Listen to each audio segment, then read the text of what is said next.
An introduction story about Rwanda.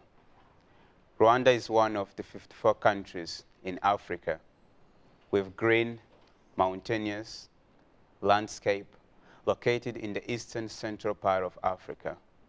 We share borders with Uganda in the north, Tanzania in the east, Democratic Republic of Congo in the west, and Burundi at the south. Rwanda was founded by the King Gihanga Ngomijana, who is attributed for the almost foundational elements in the African Great Lakes region in the 11th century.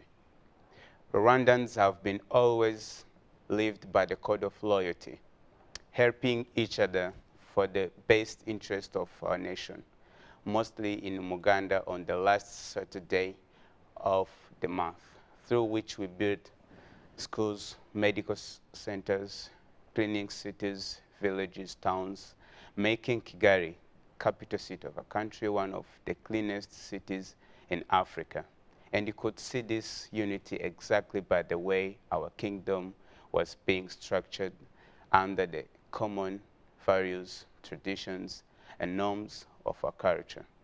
Sharing the same culture, same historical background, speaking one and same language, Kinyarwanda, practicing the same religion, and believing in one almighty creator, Imana.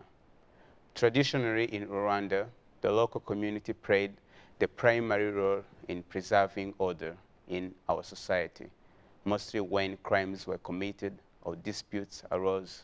A council of elders would come together to reach a fair settlement to solving conflicts, rendering justice as well, reconciliation, in a process called gacaca, traditional local justice system.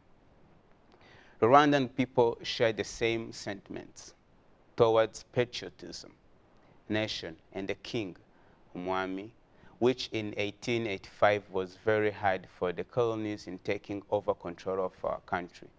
But then, after the World War I, after the defeat of Germany, Rwanda was given to the Belgium in 1919 during the period of colonization, and they started dividing Rwandans into social classes in accordance to their wealth, where Tutsi was literally someone who is powerful and rich with more than or 10 cows, while Hutu was someone who was actually a follower of someone or a servant, mostly farmers, with cows below to 10.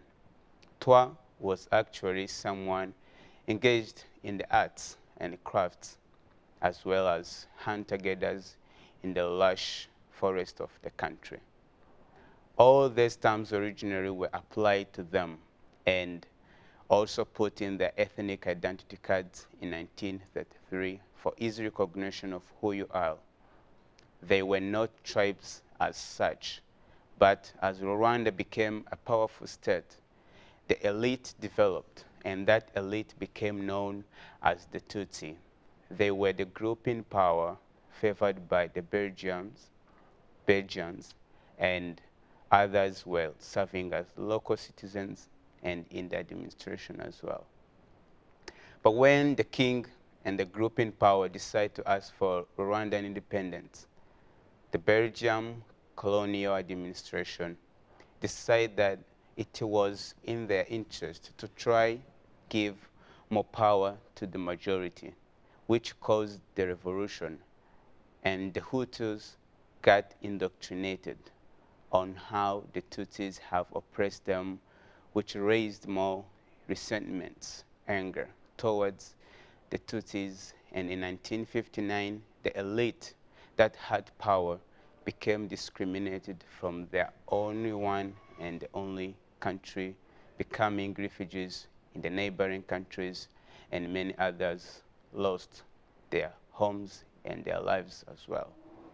After the Rwandan independence in 1962, this hatred emerged to a point of need for extermination of the whole Tutsi ethnic group in 1994 genocide against Tutsis, which was one of the most intense acts of the human brutality, and it claimed 1 million lives, in only 100 days.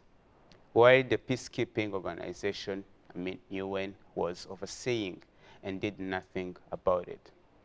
Back then in 1990, the exiled Rwandans, together in the Rwandan Patriotic Front, led by Major General Fred Gisa Rwigema, started a liberation struggle to liberate a country, but he was later killed during the liberation struggle. And in 1994, His Excellency Paul Kagame, together with others, could not let the killings go on, and they gathered efforts in saving the lives of all Rwandans who were in trouble and bringing back a democratic dream into reality with equality in all, where no ethnic groups exist anymore, and empowering women, where now Rwanda has the world's highest representation of women in the parliament, as 64%. And every Rwandan enjoys the benefits of being a Rwandan citizenship, of having it. Justice for all, which makes Rwanda to be ranked among the first globally with regards to judicial independence, as 23rd in all 123 countries and the first in Africa by World Economic Forum Report 2017.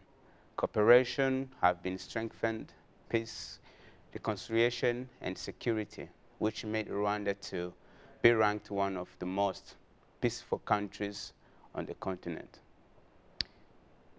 Equal and full opportunities for education, where we thank many international universities, especially European University of Lefke, for their investment in Rwandan students by unlocking our latent talents to prepare us for future of work. Full and useful employment, opportunities, health, creation of jobs, and those circumstances in which a Rwandan can have the chance to live by values that give meaning to their lives. With the newest and strongest story of recovery, success, and prosperity on the African continent, popularly known as the land of thousand hills, and situated at the heart of Great Lakes region. Rwanda enjoys a beautiful and favorable climatic environment, as well as soils with natural and virgin fertility, with its robust agricultural potential, making it to be a potential food for Central and East Africa, and producer of some of the best coffee and tea in Africa. With Rwanda Air Express, you can enjoy a safest journey that will link you to most of your destinations. And for those who truly like the nature and safari, the mountain gorillas of Rwandan rainforest is one of those that will stay with you for a lifetime. Being one of the few African countries on track to achieve the MDGs, Millennium Development Goals, and making it easier for investors where it takes only 6 hours for your business to be registered and ready to operate in the long term. The government aims to transform Rwanda from a low-income-based economy to a knowledge-based, service-oriented economy with a middle-income status by 2020. And by 2024, as fully sustaining in our national budget, as now it is 17% as foreign aid. As a remark, I would like to tell you that the prosperity and security of Rwanda, after all, depends on the security and prosperity of all our neighbors and beyond, including here in Cyprus. And it is our duty and responsibility as the youth to defend and protect what was or what has been achieved, and work very hard, smart, so that our grandchildren will never suffer as much as our grandparents suffered. Thank you very much. God bless you.